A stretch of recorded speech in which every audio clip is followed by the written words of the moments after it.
سلام عزیزای دلم، روزتون بخیر باشه. میخوایم با هم الگوی شورت کودک رو کار کنیم، به خاطر اینکه توی پست بعدی قراره که با هم یک بادی خیلی خوشگل رو الگو کشیش رو انجام بدیم و همینطور دوختش رو. خب ما الگوهای بالاتنه رو الان داریم توی کانالمون، به همین خاطر نیاز به الگوی شورت هم داریم تا بتونیم بادی های جذابی رو با هم دیگه بدوزیم. بچه‌ها برای ابتدای کار شما احتیاج دارید به اندازه دور باسن. اگر کودک شما پوشکیه، در واقع این کار دارین برای نوزاد انجام میدید، حتما دور باسن رو با خود پوشک اندازه گیری کنید. حالا الان دور باسن من برای این الگو 52. 1/4 دور باسن رو در نظر میگیرم که الان برای من عدد 13 خواهد بود. قراره یک خط رسم کنم بچه ها به اندازه 1/4 دور باسن. نکته، من الان دارم الگو رو برای یک پارچه کشی رسم میکنم. ببینید بچه ها، بر فرض مثال این الان پارچه من، کشش رو ببینید. اگر پارچه شما کشش کمی داشت، همون 1/4 دور باسن رو در نظر میگیرید.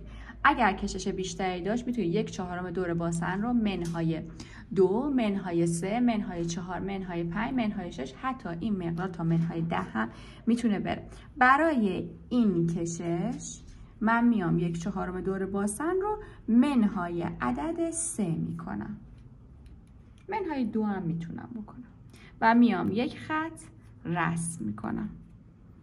خب اگر منهای 3 کنم، 13 منهای 3 10. یعنی من الان باید یک خط رسم کنم به اندازه منهای 2 میکنم به اندازه 11 هست. خب این از این. حالا نقطه شماره 1، نقطه شماره 2. از نقطه 2 به سمت پایین به اندازه 1/4 دور باسن پایین میام. بچه ها 1/4 دور باسن من 13 بود. بچه ها توی الگوی اصلی برای کلان اساس شورت یک الگوی خیلی ساده برای بزرگسال، یعنی برای همه سنین، اینجا رو میگن 1/4 دور باسن به اضافه 8. ولی برای بچه های خیلی کوچیک خیلی گشاد در میاد بچه ها. بر فرض مثال برای بچه های زیر 15 کیلو یا حتی 20 کیلو همین 1/4 دور باسن رو باید در نظر بگیرید. بعد هر چی که سن بالاتر میره و وزن به تبع سنگین تر میشه، وزن بیشتر میشه، این مقدار رو بیشتر میگه. مثلا برای 20-22 کیلو میتونید 1/4 دور باسن به اضافه 1 الی 2 در نظر بگیرید. نمیام یهو به اضافه 8ش کنیم. ما الان داریم الگوی جلو رو رسم میکنیم. و بعد از سن 10 تا 12 سال به بالا دیگه میایید همون 1/4 دور باسن به اضافه 8 رو میگیرید. اینجا میشه نقطه شماره 3. از نقطه 3 به صورت گونیایی میخوام بچه بخش جوجک و در واقع بخش داخلی پا رو رسم کنم. بین 2 الی 6 سال میتونم خارج بشم. این بستگی به این داره که میخوام حجاب شورت من چه مقداری باشه. من 3 در نظر گرفتم.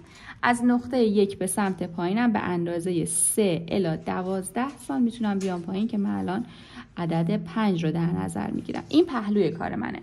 هر چقدر که اینجا رو میذارم نقطه شماره 4، هر چقدر که این مقدار بیشتر باشه، همین که خب باید شورت بالاتر کشیده بشه، این یک نکته. و نکته بعدی که هلال کشاله ران هم تنگ تر میشه، این رو هم در نظر داشته باشید.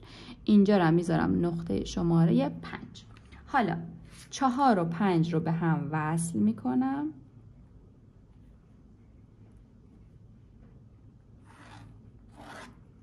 وسطش رو پیدا میکنم.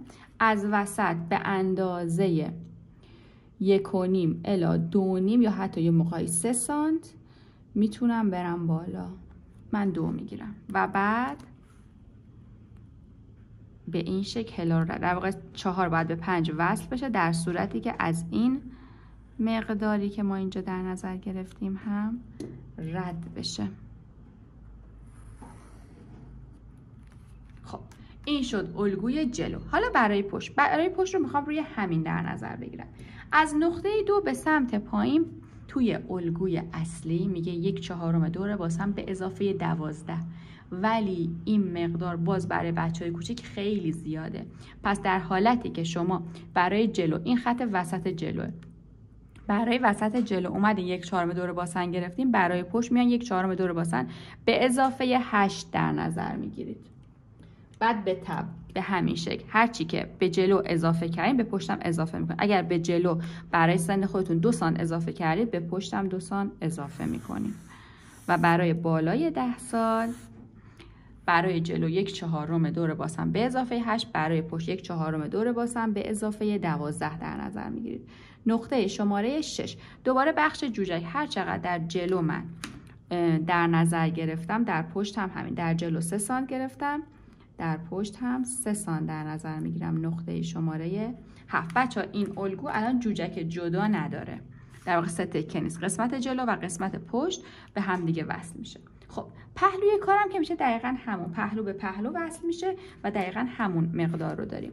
4 رو به 7 میام متصل میکنم مجدداً توی این قسمت. حالا وسطش رو اول پیدا کنم.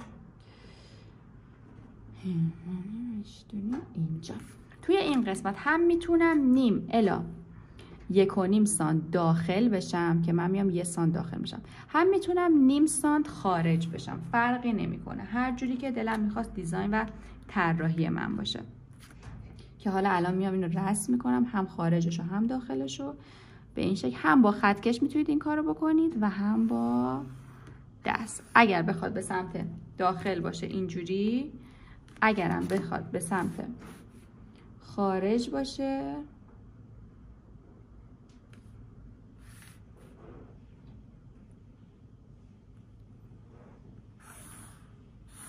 به این شکل. حالا یک کوچولو بیشتر هم میتونیم در نظر بگیریم. الگوی جلو، الگوی پشت. من هم توی یک پست کلا همین رو براتون میدوزم که بدونید که حالا وقتی میخوایم بدوزیم شورت رو هم به چه شکل باشه، و هم اینکه این الگو رو برای بادی هم میخوایم استفاده کنیم بچه ها.